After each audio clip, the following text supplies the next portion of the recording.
That's what it's about, fellas. Guys, people who play the NFL, it's not about how talented they are. It's the mindset. It's the mindset, guys, that makes you great. That's what makes you great, man. Everybody goes to gym and lifts weights. Everybody goes and runs. But do you do it, guys, with 110% every single day, every single play?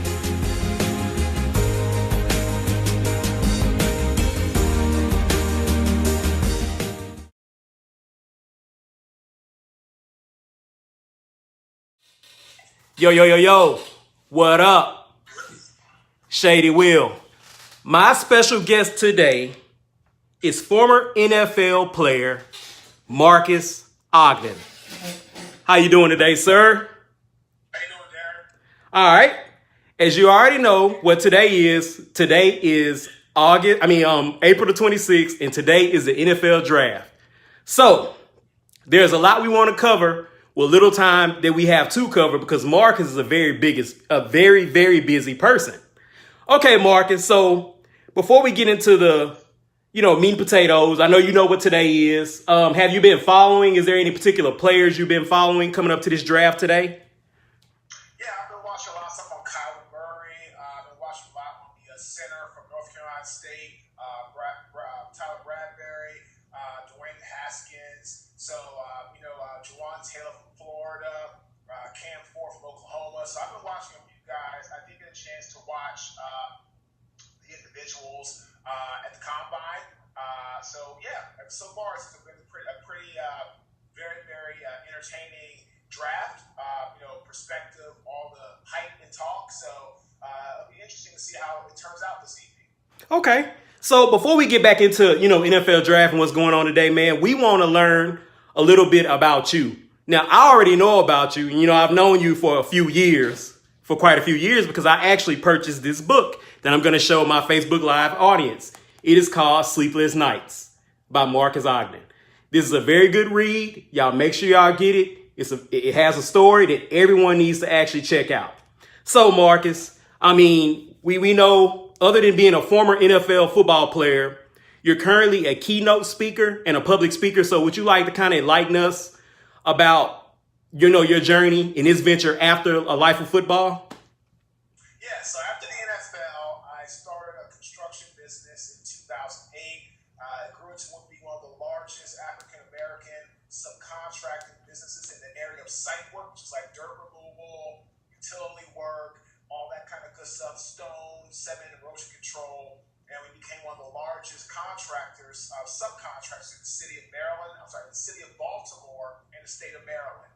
And in 2012, I hit a snag and I ended up getting overextended on a project. I went bankrupt in 2013, moved to North Carolina with the NFL's former player department's help, and ended up landing a job at Merrill Lynch, which I got let go from, all of my own fault. It was just not a good fit, and everything was my fault. I take full accountability. I just wasn't ready for that type of job finance. I took another job with a construction company, got let go for that. Then I transitioned to becoming a full-time football coach, teaching kids private lessons of football, and became a part-time janitor, making about $8.25 an hour of the graveyard shift in downtown Raleigh. Then I had my life-changing moment, became a national keynote speaker. I struggled for about the first 2.5 years to get any business going.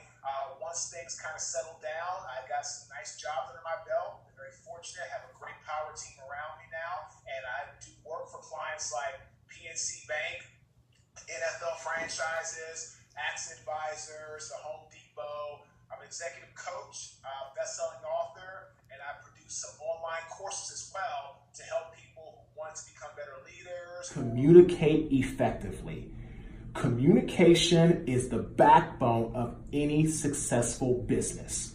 When people feel you're talking to them and having dialogue and discussion, it gives them the position that their thoughts, their ideas matter. So communication is something that you as the leader have to be sure is part of the culture.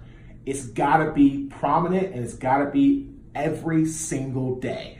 It's not a every once in a while type of a thing. It's an everyday type of thing. So again, communicate effectively. So, Okay, today is the NFL draft, which we both know, and you were drafted in the 6th round out of Howard University in 2003 to the Jacksonville Jaguars. So your draft journey that day, how did you feel that day and what did you do to prepare for it? Well, I was at my brother's house in Baltimore with my family, father, mother, grandparents. My brother was at his house in Vegas, and I thought I could have been a third rounder. That was kind of what I was, projected could have been. And after the first day, because that was when it was the first, second, and third round were all on the first day. When the first day slipped by, I wasn't drafted. I started getting a little bit anxious, a little bit concerned. Then round 4 went by.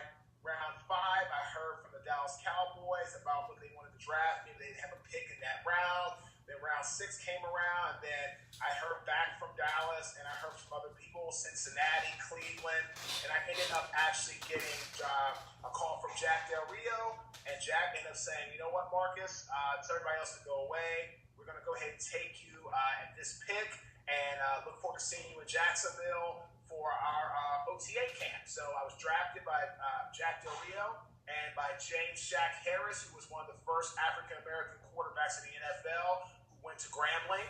So it was great. Just great organization, great fans, great people. I highly enjoyed my experience with Jacksonville, with the fans, and with the whole organization as well. Oh, wow. So, okay, for people who don't know about the experience, and I know you're kind of enlightening us for those that don't play professionally, was it a lot going into, because, you have a lot of people reaching at you, trying to get your attention and, stuff like that, man. Did you have to kind of, I guess back then, also in 2003, social media wasn't as prevalent as it is now. But for people who are watching, like, what type of advice would you give a prospective NFL draftee on today? Like, what would you tell them if you were able to talk to them personally? I would tell them that it's important that if they start to slip versus where they thought they could be a projected pick, don't take it personal. Don't get anxious. Don't get nervous. Don't start worrying about that, because here's what they have to understand. It's a business decision. You could be best tackle in the draft on the board remaining, but the team that you are drafting right now may not have a tackle need. So that's what you kind of have to learn. That's what fans have to understand. In the first couple rounds, first, second round, and going third is going to be kind of like where it's really kind of a close call. They're going to go after, who is the best player, because usually when you're thinking about a first, second, or third round draft pick, these are guys that you're hoping that can play right away. Now, quarterbacks may not be that way because they have to adjust to the game, but, O-line, especially guards or centers, running backs, linebackers, receivers, DB, safeties, if you're a top first, second, or third round pick, the team is usually hoping you can hit the field as a rookie. But after that 4th, 5th, 6th, 7th round, they look at you as more of a developmental player who might be able to play as a rookie, but they're looking to kind of farm raise you, to grow you, to be able to hit the field once you have had more experience under your belt. So I would just tell draft picks that if you've done all you can do from your testing at the combine to your pro day to playing to film, let the chips fall where they may. You'll get a shot. Even if you don't get drafted, you can still sign as a free agent. You can still get into camp and get into someone's window.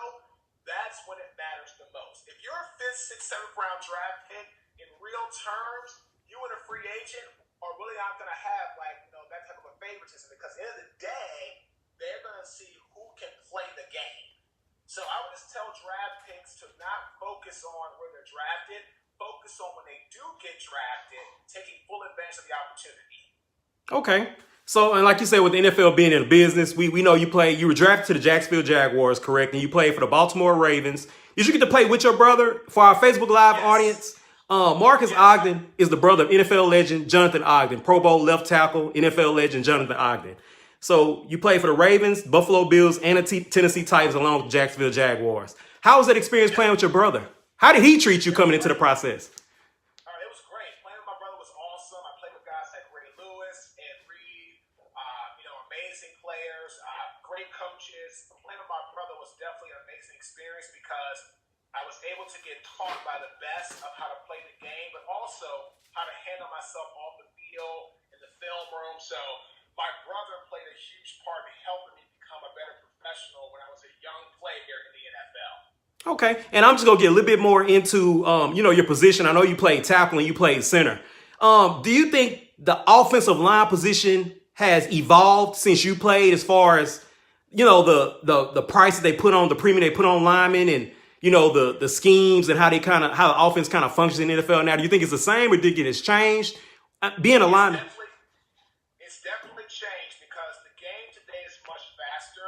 The D linemen are much faster, more explosive, like the kid in Mississippi State who ran a 4.41 and 260 pounds. So the game has evolved tremendously, and the tackles, and especially the tackles, have to be faster, better on their feet, lighter on their feet, because the pass rushers today are getting much more explosive, much more light, and they're what I call height rich, where they're about 240 to 270, and they're running like anywhere between a 4.41 to as high as like a 4.7. So these tackles have to be able to get out in space and keep them off the edge and keep them off the quarterback. Oh, wow. So, okay, we know that you recently retired. So now you are an NFL legend as well. Now, and like I said, I'll follow you, and I know that you go to the Buffalo Bills facility. And did you participate in the rookie Symposium is it the Symposium program? It's called the Rookie Symposium. Yeah, I'll go and talk to the Bills rookies and things like that about life transition, preparing for life after football, preparing for training camp, all that kind of stuff. Okay, so I know you actually talked with the players last year, and we had a player by the name of Tre'Davious White that's actually from Shreveport, Louisiana. He's a Buffalo Bill, the cornerback. Yeah, I know him very well. I mentored him for, I talked to him probably 2-3 times a year to see how he's doing. When I was there last year, he and I had a chance to chat. So I know he had the Tre'Davious White day a week ago or so ago. So right. I know Tre'Davious very well. Okay, so I guess moving on. Like I say, I know you're very busy and you don't have a lot of time. For people to reach out to you about your book, and I know you say you have a book dropping, and for our Facebook Live audience, I'm going to show this to y'all once again. This is Sleepless Nights. This is a book, Marques Ogden's first book, which was published in 2015. We know you have another book coming out. Can you kind of give us maybe a little bit, or is it kind of a surprise of what you're coming out with within your book? No, it's called The Success Cycle. It talks about how these 3 main things can help you become successful: ambition, drive, and hard work. So, at the end of the day, I'm all about whatever you want to do in life. If you're ambitious, driven, and you work hard, you can have success. So the book will be dropping for pre-order in a couple weeks. I'll put the link out on my website, which is www.marquesogden.com. And the book is being published by Post Hill Press Publishing, and it's going to be a very exciting book. We're very excited about having a major publisher behind us to help drive more marketing and more sales. And my team and I are very excited about its release coming out here shortly in the next few weeks for pre-order. Okay, awesome. And for our Facebook Live audience, we also know that you're a motivational speaker. If someone wanted to reach out to you to maybe try to get you to that location to speak, what are your handles? How can they get in contact with you? They can just email me at Marques, _Ogden, OGDEN @yahoo.com, or they can go to my website, www.marquesogden.com, and connect with us, and then we can talk about the event, who's the audience, what's the theme, what are they looking for, and we can kind of grow it from there. Okay, and for aspiring athletes who want to become professional athletes like yourself, is there any way that anyone can, reach out to you for tips? Because I've seen you train other young men, and I know you're active with, people. So how is there any way they can get in contact with you for tips or any type of motivational? Yeah, they can send me the same thing through email. I respond to those very promptly, and we can discuss where they are in their journey with athletics. I can tell them a little bit about how I can potentially help them, and we can kind of see where they are and how we can get them where they want to go. Oh, awesome. Hey, man, like I said, I didn't want to hold you. And you can also follow me on my social media, which is Instagram, which is @Marques Ogden. My Facebook is Marques Ogden. My LinkedIn is my name, Marques Ogden, and my Twitter is Marques_Ogden. So if you want to follow me on Instagram, Twitter, LinkedIn, or Facebook, you can do that, and then you can connect with me on there, direct message, anything like that, and I'm very, very responsive to those as well. All right, and I know I told everyone you're a motivational speaker, you're a keynote speaker, you're a former NFL player, and I want to add something else onto your title. Marques Ogden and his wife Bunny Ogden y'all have this method of working out, and I've seen your transition as far as your with your changes in your body, man. I mean, how do you do that, man? I mean, how can you motivate other people? Because I've seen you and what you're doing. I mean, what does it take, man? How can you reach out to Bunny for this product? It's all you have to do is just email me, get them all the information for isogenics, but it's all about your mindset. It's about every single day being committed to just doing something to help improve your growth and your health. And start small. Don't try to go and burn yourself out quick. It took me a lot of time to get to where I am today. But I'll tell you this, if you are committed to your success, like you're committed to waking up every morning at the same time, or committed to the same type of toothpaste, or committed to the same type of soap, you need to be committed to your health and your growth and development the same way. Take it one day at a time. All right. Awesome. Hey, for our Facebook Live audience, man, once you chill with the Social Goats, Marques, you are a Social Goat. So I'd like to welcome my newest member of the Social Goats, Mr. Marques Ogden. And I'll be sending you a package shortly. I got to get your shirt size. I got to send you a shirt so you can rock with the Social Goats, man. I'm a 2. If it's a t-shirt, I'm a 2XL. Now that's going to be fine. 2XL will be great. All right. Well, man, thank you for your time. And, I know how to contact you. I'll get in contact with you to see, because I got to have a copy of your next book. And we're going to have to go live again so we can talk about it. Yeah, we'll put the pre-order link out on social media when we get it within the next couple of weeks. And I would tell everybody, pre-order it now. If you actually pre-order it, you'll get from us in an email 5 tips to achieve success completely free. If you give us your email, drop it into when you pre-order it, give us your email, we'll send you an email with 5 free tips to help you achieve success for your business and for your life. All right, y'all heard that. If y'all need some tips, like I said, this man, he's been there. He has a story. We didn't get too much into it because he's a very busy person. But make sure if you don't have sleepless nights, make sure you get it. Marques Ogden. It's a very, very inspirational story about what he went throughout his life. So, like I said, once again, Marques, I thank you for chilling with the Social Goats. And I'll be in contact, man. All right, sounds good. I'll talk to you soon, man. All right, man. Holla.